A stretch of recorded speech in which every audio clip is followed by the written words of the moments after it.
തിരുനാൾ എന്ന് പറയുന്നത്. ഇദ്ദേഹത്തിന്റെ ഭരണകാലഘട്ടം അറിയപ്പെടുന്നത് തിരുവിതാംകൂറിന്റെ സുവർണ കാലഘട്ടം എന്നറിയപ്പെടുന്ന ഒരു ഭരണകാലഘട്ടമാണ് സ്വാതി തിരുനാളിന്റെ.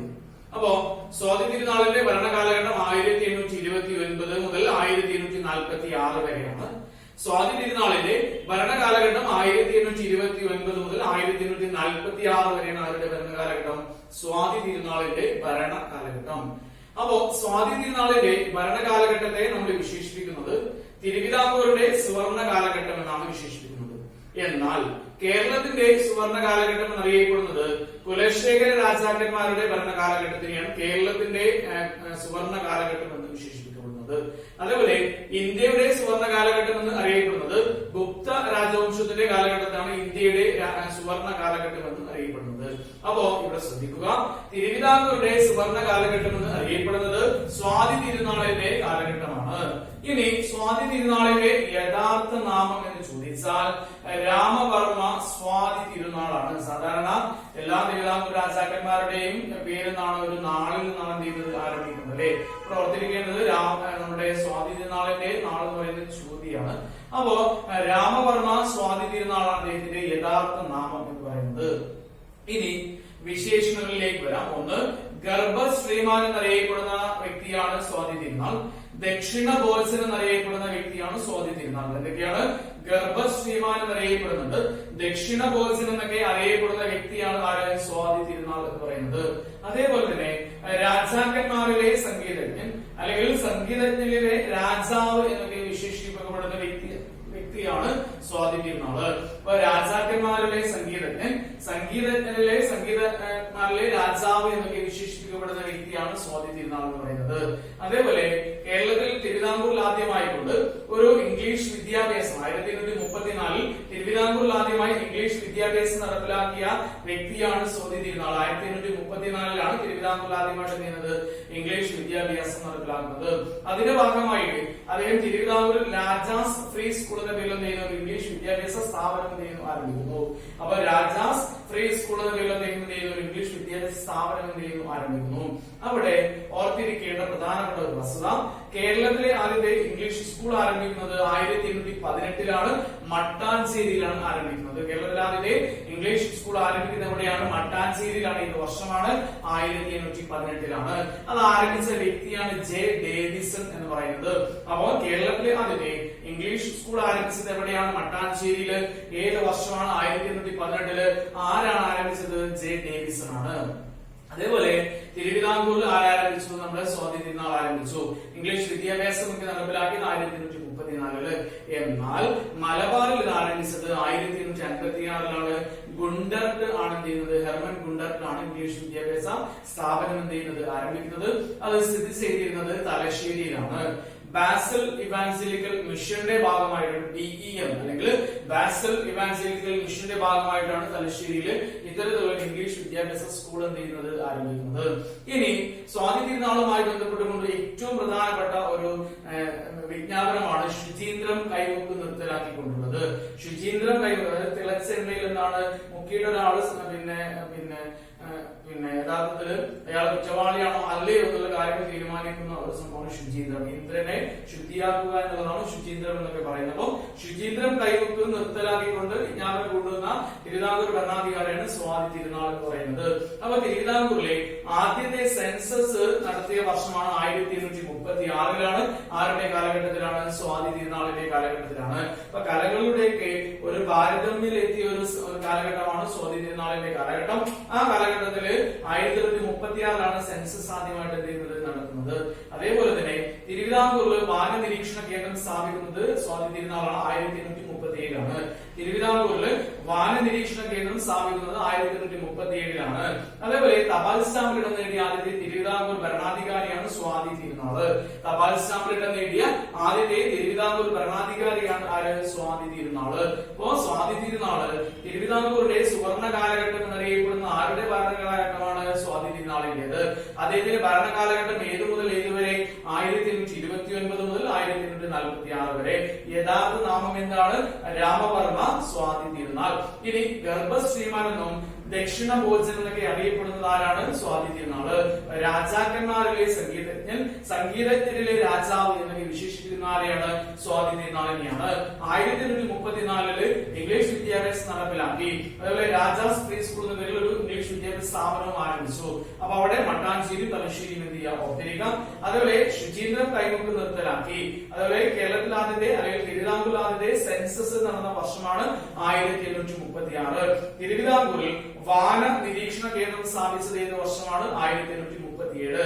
തപാൽ സ്റ്റാമ്പുകൾ നേടിയ ആദ്യത്തെ തിരുവിതാംകൂർ ഭരണാധികാരിയാണ് സ്വാതി തിരുനാള്. തപാൽ സ്റ്റാമ്പുകൾ നേടിയ ആദ്യത്തെ തിരുവിതാംകൂർ ഭരണാധികാരിയാണ് സ്വാതി തിരുനാള്. അതേപോലെ നേരത്തെ വേലുത്തമ്പി ദളവ ഹജൂർ കേസരി കൊല്ലത്ത് സ്ഥാപിച്ചിരുന്നു അല്ലെ. ആ കൊല്ലത്തുള്ള ഹജൂർ കേസരി എങ്ങോട്ട് മാറ്റി? തിരുവനന്തപുരത്തേക്ക് മാറ്റി. അപ്പൊ കൊല്ലത്ത് നിന്ന് ഹജൂർ കച്ചേരി തിരുവനന്തപുരത്തേക്ക് മാറ്റിയ ഭരണാധികാരിയാണ് ആര്? സ്വാതി തിരുനാൾ. അപ്പൊ കൊല്ലത്ത് നിന്ന് തിരുവനന്തപുരത്തേക്ക് ഹജൂർ കച്ചേരി മാറ്റിയ വ്യക്തിയാണ് സ്വാതി തിരുനാള്.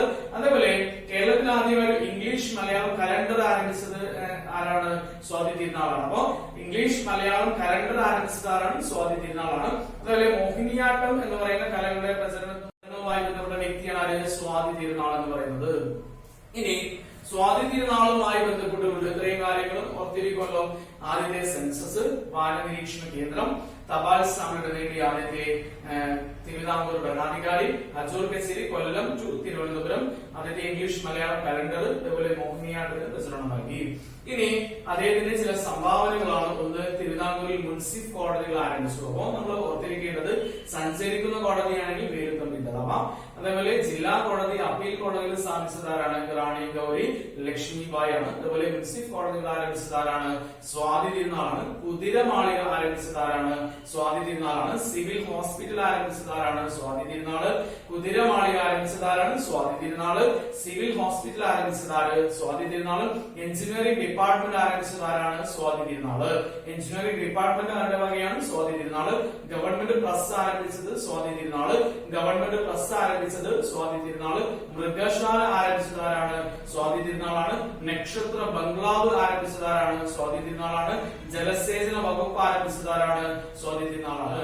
ഇനി സ്വാതി തിരുനാളിന്റെ സദസ്സിലുണ്ടായിരുന്ന ഒരു പ്രസിദ്ധനായ കവിയായിരുന്നു ഇരയിമ്മൻ തമ്പി. നിങ്ങൾ കേട്ടിട്ടുണ്ടാകും ഓമന തിങ്കൾ കിടാവ് അല്ലെ. ആ ഒരു പ്രശസ്തമായ ഗാനം അത് അദ്ദേഹം ഈ സ്വാതി തിരുനാൾ വളരെ കുഞ്ഞായിരിക്കുന്ന സമയത്ത് അദ്ദേഹം അമ്മ മരിച്ചു പോയിരുന്നു അല്ലെ. അപ്പൊ കുഞ്ഞായിരിക്കുന്ന സമയത്ത് അദ്ദേഹം ഉറക്കാൻ വേണ്ടിയിട്ട് പാടിയ താരാട്ട് പാട്ടാണത്. ആ ഒരു ഓമന തിങ്കൾ കിടാവ് അത് ആരുടെ സംഭാവനയാണ്? ഇരയിമ്മൻ തമ്പിന്റെ സംഭാവനയാണ്. അപ്പൊ ഈ സ്വാതി തിരുനാളിന്റെ സദസ്സിലുണ്ടായിരുന്ന പ്രശസ്തനായ ഒരു കവിയാണ് ഇരയിമ്മൻ തമ്പി എന്ന് പറയുന്നത്. ഇനി സ്വാതി തിരുനാളിന്റെ സദസ്സിലുണ്ടായിരുന്ന ഒരു തഞ്ചാവൂർ നാൽവർ സംഘമുണ്ട്. സ്വാതി തിരുനാളിന്റെ സദസ്സിലുണ്ടായിരുന്ന ഒരു തഞ്ചാവൂർ നാൽവർ സംഘമുണ്ട്. ആരൊക്കെയാണ്? വടിവേലു, പൊന്നയ്യ, ചിന്നയ്യ, ശിവാനന്ദൻ. ആരൊക്കെയാണ്? വടിവേലു, പൊന്നയ്യ, ചിന്നയ്യ, ശിവാനന്ദൻ. ആരൊക്കെയാണ്? വടിവേലു, പൊന്നയ്യ, ചിന്നയ്യ, ശിവാനന്ദൻ. അപ്പോ തഞ്ചാവൂർ നാൽവർ സംഘം ആരുടെ സദസ്സിലാണ് ഉണ്ടായിരുന്നത്? സ്വാതി തിരുനാളിന്റെ. തഞ്ചാവൂർ നാൽവർ സംഘം ആരുടെ സദസ്സിലാണ് ഉണ്ടായിരുന്നത്? സ്വാതി തിരുനാളിന്റെ സദസ്സിലാണ്. വടിവേലു, പൊന്നയ്യ, ചിന്നയ്യ, ശിവാനന്ദൻ. ഇനി സ്വാതി തിരുനാളുമായി ബന്ധപ്പെട്ടുകൊണ്ട് അദ്ദേഹം രൂപീകരിച്ച ഒരു സൈനിക സംഘമാണ് പോലീസ് സേന സിംഗ് ആണ് നായർ ബ്രിഗേഡ് എന്ന് പറയുന്നത്. അതായത് തിരുവിതാംകൂറിലെ സൈന്യത്തിന് അദ്ദേഹം നായർ ബ്രിഗേഡ് എന്ന പേരാക്കി മാറ്റി. അപ്പൊ നായർ ബ്രിഗേഡ് എന്ന ഒരു സൈനിക സംഘം അല്ലെങ്കിൽ ഒരു പോലീസ് സേനയെ രൂപീകരിച്ച വ്യക്തിയാണ് സ്വാതി തിരുനാൾ എന്ന് പറയുന്നത്. ഇനി സ്വാതി തിരുനാൾ മരണപ്പെടുന്നത് 1846 ഡിസംബർ മാസം 25 ക്രിസ്മസിന് അന്നാണ് അദ്ദേഹം മരണപ്പെടുന്നത്. അപ്പോ ക്രിസ്മസിന് അന്ന് മരണപ്പെട്ട തിരുവിതാംകൂർ ഭരണാധികാരി എന്നൊക്കെ ചോദിക്കാം എന്ന് ചോദിച്ചിട്ടില്ല. അപ്പൊ ഇനി ശ്രദ്ധിക്കേണ്ട പ്രധാനപ്പെട്ട ഒരു വസ്തുതയാണ് അദ്ദേഹത്തിന്റെ കൃതികളാണ്. അത് പലപ്പോഴും ചോദിച്ചിട്ടുള്ള കൃതികൾ. ആരുടെ കൃതിയാണ്? സ്നാനന്തൂരപുര വർണ്ണ പ്രബന്ധം എന്ന് പറയുന്നത്. സ്നാനന്തൂരപുര വർണ്ണ പ്രബന്ധം. സ്നാനന്തൂരപുര വർണ്ണ പ്രബന്ധം ആരുടേതാണെന്ന് ചോദിച്ചാൽ അത് സ്വാതി തിരുനാളിന്റേതാണ്. അതുപോലെ ഭക്തമഞ്ജരി ആരുടേതാണെന്ന് ചോദിച്ചാൽ സ്വാതി തിരുനാളാണ്. ഭക്തമഞ്ജരി ആരുടേതാണ്? സ്വാതി തിരുനാൾ. സ്നാനന്തൂരപുര വർണ്ണ പ്രബന്ധം. അതുപോലെ ഭക്തമഞ്ജരി ആരുടേതാണ്? സ്വാതി തിരുനാളിന്റേതാണ്. ഉത്സവ പ്രബന്ധം ആരുടേതാണ്? സ്വാതി തിരുനാൾ. അപ്പൊ ഉത്സവ പ്രബന്ധം ആരുടേതാണ്? സ്വാതി തിരുനാളാണ്. പത്മനാഭ ശതകം 4 പുസ്തകങ്ങളാണ്. സ്നാനന്തൂരപുര വർണ്ണ പ്രബന്ധം, ഭക്തമഞ്ജരി, അതുപോലെ ഉത്സവ പ്രബന്ധം, അതേപോലെ പത്മനാഭ ശതകം എന്നീ പുസ്തകന്മാരുടെ സംഭാവനയാണ്. സ്വാതി തിരുനാളിന്റെ സംഭാവനയാണ്. ഇത്രയാണ് നമുക്ക് തിരുവിതാംകൂറിലെ സുവർണ കാലഘട്ടം എന്നറിയപ്പെടുന്ന സ്വാതി തിരുനാളുമായി ബന്ധപ്പെട്ടുകൊണ്ട് നമുക്ക് എന്ത് ചെയ്യാനുള്ളത് പറയാനുള്ളത്. ഇനി നമ്മൾ പറയുന്നത് അടുത്തത് അദ്ദേഹത്തിന്റെ അനിയനായിട്ടുള്ള ഉത്രം തിരുനാൾ മാർത്താണ്ഡവർമ്മയാണ്. സ്വാതി തിരുനാളിന് ശേഷം തിരുവിതാംകൂർ ഭരണം നടത്തിയ രാജാവാണ് ഉത്രം തിരുനാൾ മാർത്താണ്ഡവർമ്മ. ചില പുസ്തകങ്ങളിൽ അദ്ദേഹത്തിന്റെ ഭരണകാലഘട്ടം 1846 to 1860 കാണാം. കാരണം 1846 ഡിസംബർ മാസം 25-ാം തീയതിയാണ് സ്വാതി തിരുനാൾ നീങ്ങുന്നത്. അതിനുശേഷം കുറച്ച് ദിവസം അദ്ദേഹം ഭരണം നടത്തുന്നില്ല. പിന്നീട് അദ്ദേഹത്തിന്റെ ഈ പറയുന്ന മരണാനന്തര ചടങ്ങുകൾക്ക് ശേഷം 1847 എന്ത് ചെയ്യുന്നത് ഉത്രം തിരുനാൾ മാർത്താണ്ഡവർമ്മ അധികാരമേൽക്കുന്നത്. അപ്പൊ ഉത്രം തിരുനാൾ മാർത്താണ്ഡവർമ്മ അധികാരമേറ്റ വർഷമാണ് 1847 മുതൽ 1860 വരെ. ഇനി കഥകളിയുടെ സുവർണ കാലഘട്ടം എന്നറിയപ്പെടുന്നത് ആരുടെ ഭരണകാലഘട്ടമാണ്? ഉത്രം തിരുനാൾ മാർത്താണ്ഡവർമ്മ. കഥകളിയുടെ സുവർണ കാലഘട്ടം എന്നറിയപ്പെടുന്നത് ആരുടെ ഭരണകാലഘട്ടമാണ്? ഉത്രം തിരുനാൾ മാർത്താണ്ഡവർമ്മ. കഥകളിയുടെ സുവർണ കാലഘട്ടം എന്നറിയപ്പെടുന്നത് ആരുടെ കാലഘട്ടമാണ്? ഉത്രം തിരുനാൾ മാർത്താണ്ഡവർമ്മ. അതേപോലെ ഒന്നാം സ്വാതന്ത്ര്യ സമരം നടക്കുന്ന സമയത്ത് തിരുവിതാംകൂർ ഭരണാധികാരിയാണ് ഉത്രം തിരുനാൾ മാർത്താണ്ഡവർമ്മ. ഒന്നാം സ്വാതന്ത്ര്യ സമരം നടക്കുന്ന സമയത്ത് തിരുവിതാംകൂർ ഭരണാധികാരിയാണ് ഉത്രം തിരുനാൾ മാർത്താണ്ഡവർമ്മ. ഒന്നാം സ്വാതന്ത്ര്യ സമരം നടക്കുന്ന സമയത്ത് തിരുവിതാംകൂർ ഭരണാധികാരിയാണ് ഉത്രം തിരുനാൾ മാർത്താണ്ഡവർമ്മ. ചാന്നാർ വിളംബരം പ്രഖ്യാപിച്ച ഭരണാധികാരിയാണ് ഉത്രം തിരുനാൾ മാർത്താണ്ഡവർമ്മ. അപ്പൊ ചാന്നാർ വിളംബരം നമുക്കറിയാവുന്നതാണ് 1859 ജൂലൈ മാസം 26-ാം തീയതിയാണ് ചെയ്തത് ചാന്നാർ വിളംബരം നടക്കുന്നത്. അപ്പൊ ആ ചാന്നാർ വിളംബരം നടന്ന സമയത്ത് അത് പുറപ്പെടുവിച്ച തിരുവിതാംകൂർ ഭരണാധികാരിയാണ് ഉത്രം തിരുനാൾ മാർത്താണ്ഡവർമ്മ. അതേപോലെ അടിമകൾക്ക് സ്വാതന്ത്ര്യം നൽകി, അടിമത്തം നേരത്തെ നിർത്തലാക്കിയെങ്കിലും നിലവിലുള്ള അടിമകൾക്ക് സ്വാതന്ത്ര്യം നൽകിയത് 1853 ഉത്രം തിരുനാൾ മാർത്താണ്ഡവർമ്മയാണ്. അപ്പൊ നിലവില് അടിമകൾക്ക് സ്വാതന്ത്ര്യം നൽകിയ ഭരണാധികാരിയാണ് ഉത്രം തിരുനാൾ മാർത്താണ്ഡവർമ്മയാണ്. അതേപോലെ 1857 ആലപ്പുഴയിൽ പോസ്റ്റ് ഓഫീസ് ആരംഭിച്ച സമയത്തെ ഭരണാധികാരിയാണ് ഉത്രം തിരുനാൾ മാർത്താണ്ഡവർമ്മ. ആലപ്പുഴയില് പോസ്റ്റ് ഓഫീസ് ആരംഭിച്ച സമയത്തെ ഭരണാധികാരിയാണ് ഉത്രം തിരുനാൾ മാർത്താണ്ഡവർമ്മ. ആലപ്പുഴയിൽ പോസ്റ്റ് ഓഫീസ് ആരംഭിച്ച സമയത്തെ ഭരണാധികാരിയാണ് ഉത്രം തിരുനാൾ മാർത്താണ്ഡവർമ്മ. അതേപോലെ തന്നെ അദ്ദേഹം ഭരണത്തിന്റെ അടിസ്ഥാനത്തിൽ താലൂക്കുകൾ, അതായത് ഭൂപ്രദേശങ്ങളെ 4 തിരിച്ചു. അതായത് 4 താലൂക്കുകളായിട്ട് ഡിവൈഡ് ചെയ്തു. ഒന്ന് പത്മനാഭപുരം, അതുപോലെ രണ്ടാമത് തിരുവനന്തപുരം, 3 കൊല്ലം, 4 ചേർത്തല. അപ്പം 4 താലൂക്കുകളായിട്ട് എന്ത് ചെയ്തു? ഭരണ സൗകര്യത്തിന് വേണ്ടി ഡിവൈഡ് ചെയ്തു. 1 പത്മനാഭപുരം, 2 തിരുവനന്തപുരം, 3 കൊല്ലം, 4 ചേർത്തല. പത്മനാഭപുരം, തിരുവനന്തപുരം, കൊല്ലം, ചേർത്തല. അപ്പൊ അതില് ഈ ഒരു താലൂക്കുകളിൽ ഭരണം നടത്താൻ വേണ്ടി ദിവാൻ പേഷ്കാർമാരെയാണ് നിയമിച്ചത്. അപ്പൊ ഈ 4 താലൂക്കുകളിൽ ഭരണം നടത്തുന്നതിന് വേണ്ടിയിട്ട് ദിവാൻ പേഷ്കാർമാരെ നിയമിച്ചു. അപ്പൊ ഭരണ സൗകര്യത്തിന് വേണ്ടി 4 താലൂക്കുകളായി ഡിവൈഡ് ചെയ്ത വ്യക്തിയാണ് ഉത്രം തിരുനാൾ മാർത്താണ്ഡവർമ്മ. ഒന്നാം സ്വാതന്ത്ര്യ സമരം നടക്കുന്ന സമയത്തെ അതേപോലെ ചാന്നാർ വിളംബരം കൊണ്ടുവന്ന തിരുവിതാംകൂർ ഭരണാധികാരി, കഥകളിയുടെ സുവർണ കാലഘട്ടം എന്നറിയപ്പെടുന്ന ആരുടെ ഭരണകാലഘട്ടമാണ്? ഉത്രം തിരുനാൾ മാർത്താണ്ഡവർമ്മയുടേതാണ്. അതേപോലെ 1853 ഇങ്ങനെ ചോദിക്കുകയാണെങ്കിൽ അടിമകൾക്ക് സ്വാതന്ത്ര്യം നൽകിയ തിരുവിതാംകൂർ ഭരണാധികാരിയാണ് ഉത്രം തിരുനാൾ മാർത്താണ്ഡവർമ്മ. 1857 പോസ്റ്റ് ഓഫീസ് ആരംഭിച്ചപ്പോഴും അതേപോലെ 1859 ആലപ്പുഴയിൽ കയർ ഫാക്ടറി ആരംഭിച്ചപ്പോഴൊക്കെ തന്നെയാണ് ഉത്രം തിരുനാൾ മാർത്താണ്ഡവർമ്മയാണ്. നമ്മൾ നേരത്തെ കണ്ടിരുന്നു കേരള ഹിസ്റ്ററി, മോഡേൺ ഹിസ്റ്ററി നമ്മൾ ഈ കാര്യങ്ങളൊക്കെ എന്താണ് പറഞ്ഞതാണ്, കൃത്യമായിട്ട് മനസ്സിലായി വരുന്നു. നമുക്ക് ഇനി 1760 മുതലുള്ള ആയില്യം തിരുനാളുമായി ബന്ധപ്പെട്ട കാര്യങ്ങളിലേക്ക് എന്താണ് പോകാം. നമ്മളിനി പറയുന്നത് തിരുവിതാംകൂറിലെ പ്രധാനപ്പെട്ട ഒരു ഭരണാധികാരിയായ ആയില്യം തിരുനാളുമായി ബന്ധപ്പെട്ടുകൊണ്ടുള്ള കാര്യങ്ങളാണ്. അപ്പൊ ആയില്യം തിരുനാളുമായി ബന്ധപ്പെട്ടുകൊണ്ട് നമ്മൾ പറയുന്ന സമയത്ത് ആദ്യത്തെ പോയിന്റ് എന്ന് പറയുന്നത് സർക്കാർ ജീവനക്കാർക്ക് വാക്സിനേഷൻ, പ്രതിരോധ സംവിധാനവുമായി ബന്ധപ്പെട്ടുകൊണ്ട് സർക്കാർ ജീവനക്കാർക്ക് വാക്സിനേഷൻ നൽകിയ ഭരണാധികാരിയാണ് ആയില്യം തിരുനാൾ എന്ന് പറയുന്നത്. അപ്പോ സർക്കാർ ജീവനക്കാർക്ക് ആ വാക്സിനേഷൻ സംവിധാനം ഏർപ്പെടുത്തിയ ഭരണാധികാരിയാണ് ആയില്യം തിരുനാൾ. അതുപോലെ അദ്ദേഹത്തിന് വളരെ പ്രശസ്തമായ ഒരു ഭരണപരിഷ്കാരമാണ് പണ്ടാരപ്പാട്ട വിളംബരം എന്ന് പറയുന്നത്. അപ്പൊ പണ്ടാരപ്പാട്ട വിളംബരം 1865 നമ്മൾ മോഡേൺ കേരള ഹിസ്റ്ററിയിൽ വിശദമായിട്ട് പഠിച്ചിട്ടുണ്ട്. അപ്പൊ പണ്ടാരപ്പാട്ട വിളംബരം നടത്തിയ തിരുവിതാംകൂർ ഭരണാധികാരി ആയില്യം തിരുനാളാണ്. ഇവിടെയില്ലേ ഇനി അടുത്തതായിട്ട് നമ്മൾ പറയുന്നത് 1866 വിക്ടോറിയ രാജ്ഞിയിൽ നിന്ന് മഹാരാജ എന്ന പട്ടം സ്വീകരിച്ച തിരുവിതാംകൂർ ഭരണാധികാരിയാണ് ആയില്യം തിരുനാള്. അപ്പൊ 1866 വിക്ടോറിയ രാജ്ഞിയിൽ നിന്ന് മഹാരാജ പട്ടം സ്വീകരിച്ച തിരുവിതാംകൂർ ഭരണാധികാരിയാണ് ആയില്യം തിരുനാള്. അതേപോലെ 1867 തിരുവിതാംകൂർ ജന്മി കുടിയാൻ വിളംബരം നിലവിൽ വരുന്നത്. അപ്പൊ ജന്മിക്കുടിയാൻ വിളംബരം നിലവിൽ വന്ന വർഷമാണ് 1867. പണ്ടാരപാട്ട വിളംബരം 1865. 1866 വിക്ടോറിയ രാജ്ഞിയിൽ നിന്ന് മഹാരാജാ പട്ടം സ്വീകരിച്ച തിരുവിതാംകൂർ ഭരണാധികാരിയാണ് ആയില്യം തിരുനാള്. മഹാരാജാ പട്ടം സ്വീകരിച്ച തിരുവിതാംകൂർ ഭരണാധികാരിയാണ് ആയില്യം തിരുനാള്. ഇനി തിരുവിതാംകൂറിലെ ആദ്യത്തെ സെൻസസ് 1836 സ്വാതി തിരുനാള് നടത്തിയെന്ന് നമ്മൾ കണ്ടു. എന്നാൽ തിരുവിതാംകൂറിലെ ആദ്യത്തെ ക്രമീകൃത സെൻസസ് നടത്തിയത് 1875 ആയില്യം തിരുനാളിന്റെ കാലത്താണ്. അപ്പൊ തിരുവിതാംകൂറിൽ ആദ്യത്തെ ക്രമീകൃത സെൻസസ് നടന്ന വർഷമാണ് 1875. തിരുവിതാംകൂറിൽ ആദ്യത്തെ ക്രമീകൃത സെൻസസ് നടന്ന വർഷമാണ് 1875. ഇനി കേരളത്തിൽ ആദ്യമായി നിരോധിച്ച ഒരു പത്രമാണ് സന്ദിഷ്ടവാദി എന്ന് പറയുന്ന പത്രം. കേരളത്തിൽ ആദ്യമായി നിരോധിച്ച ഒരു പത്രമാണ് ഇത് സന്ദിഷ്ടവാദി. ആ സന്ദിഷ്ടവാദി എന്ന പത്രം നിരോധിച്ച തിരുവിതാംകൂർ ഭരണാധികാരിയാണ് ആയില്യം തിരുനാൾ. അപ്പോ തിരുവിതാംകൂറിൽ ആദ്യമായി ഒരു ക്രമീകൃതമായ സെൻസസ്, സിസ്റ്റമാറ്റിക് ആയിട്ടുള്ള ഒരു സെൻസസ് നടത്തിയ ഭരണാധികാരിയാണ് ആര്? ആയില്യം തിരുനാള്. അതേപോലെ കേരളത്തിൽ ആദ്യമായി നിരോധിച്ച പത്രമാണ് സന്ദിഷ്ടവാദി. ആ സന്ദിഷ്ടവാദി നിരോധിച്ചത് ആരുടെ കാലഘട്ടത്തിലാണ്? ആയില്യം തിരുനാളിന്റേതാണ്. ഇനി അദ്ദേഹത്തിന്റെ വളരെ പ്രശസ്തനായ ഒരു ദിവാനാണ് ടി മാധവറാവു. അപ്പൊ അദ്ദേഹത്തിന്റെ വളരെ പ്രശസ്തനായ ഒരു ദിവാനാണ് ആര്? ടി മാധവറാവു. തിരുവനന്തപുരത്ത് നിലവിലുള്ള സെക്രട്ടേറിയറ്റ് മന്ദിരം പണികഴിപ്പിച്ച ദിവാനാണ് ആര്? ടി മാധവറാവു. അപ്പോ നിലവിൽ സെക്രട്ടേറിയറ്റ് മന്ദിരം പണികഴിപ്പിച്ച ദിവാനാണ് ആര്? ടി മാധവറാവു. അത് സെക്രട്ടേറിയറ്റ് മന്ദിരം നിലവിൽ വന്ന വർഷമാണ് 1869 ഓഗസ്റ്റ് മാസം 23.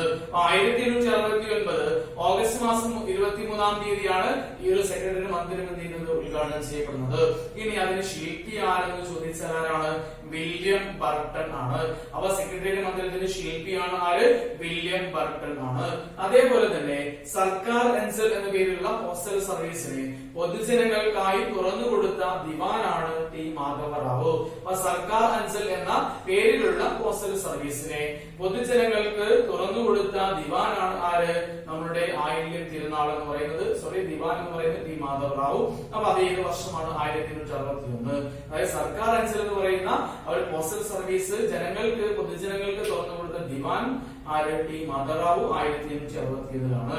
ഇനി തിരുവിതാംകൂറിന് മാതൃകാ രാജ്യം, മോഡൽ സ്റ്റേറ്റ് എന്ന് പറയുന്ന പദവി ലഭിച്ച സമയത്ത് തിരുവിതാംകൂർ ഭരണാധികാരിയാണ് ആയില്യം തിരുനാള്. തിരുവിതാംകൂറിന് മാതൃകാ രാജ്യം അല്ലെങ്കിൽ മോഡൽ സ്റ്റേറ്റ് എന്ന പദവി ലഭിച്ച സമയത്തെ തിരുവിതാംകൂർ ഭരണാധികാരിയാണ് ആര്? ആയില്യം തിരുനാള്. റെഡിയല്ലേ?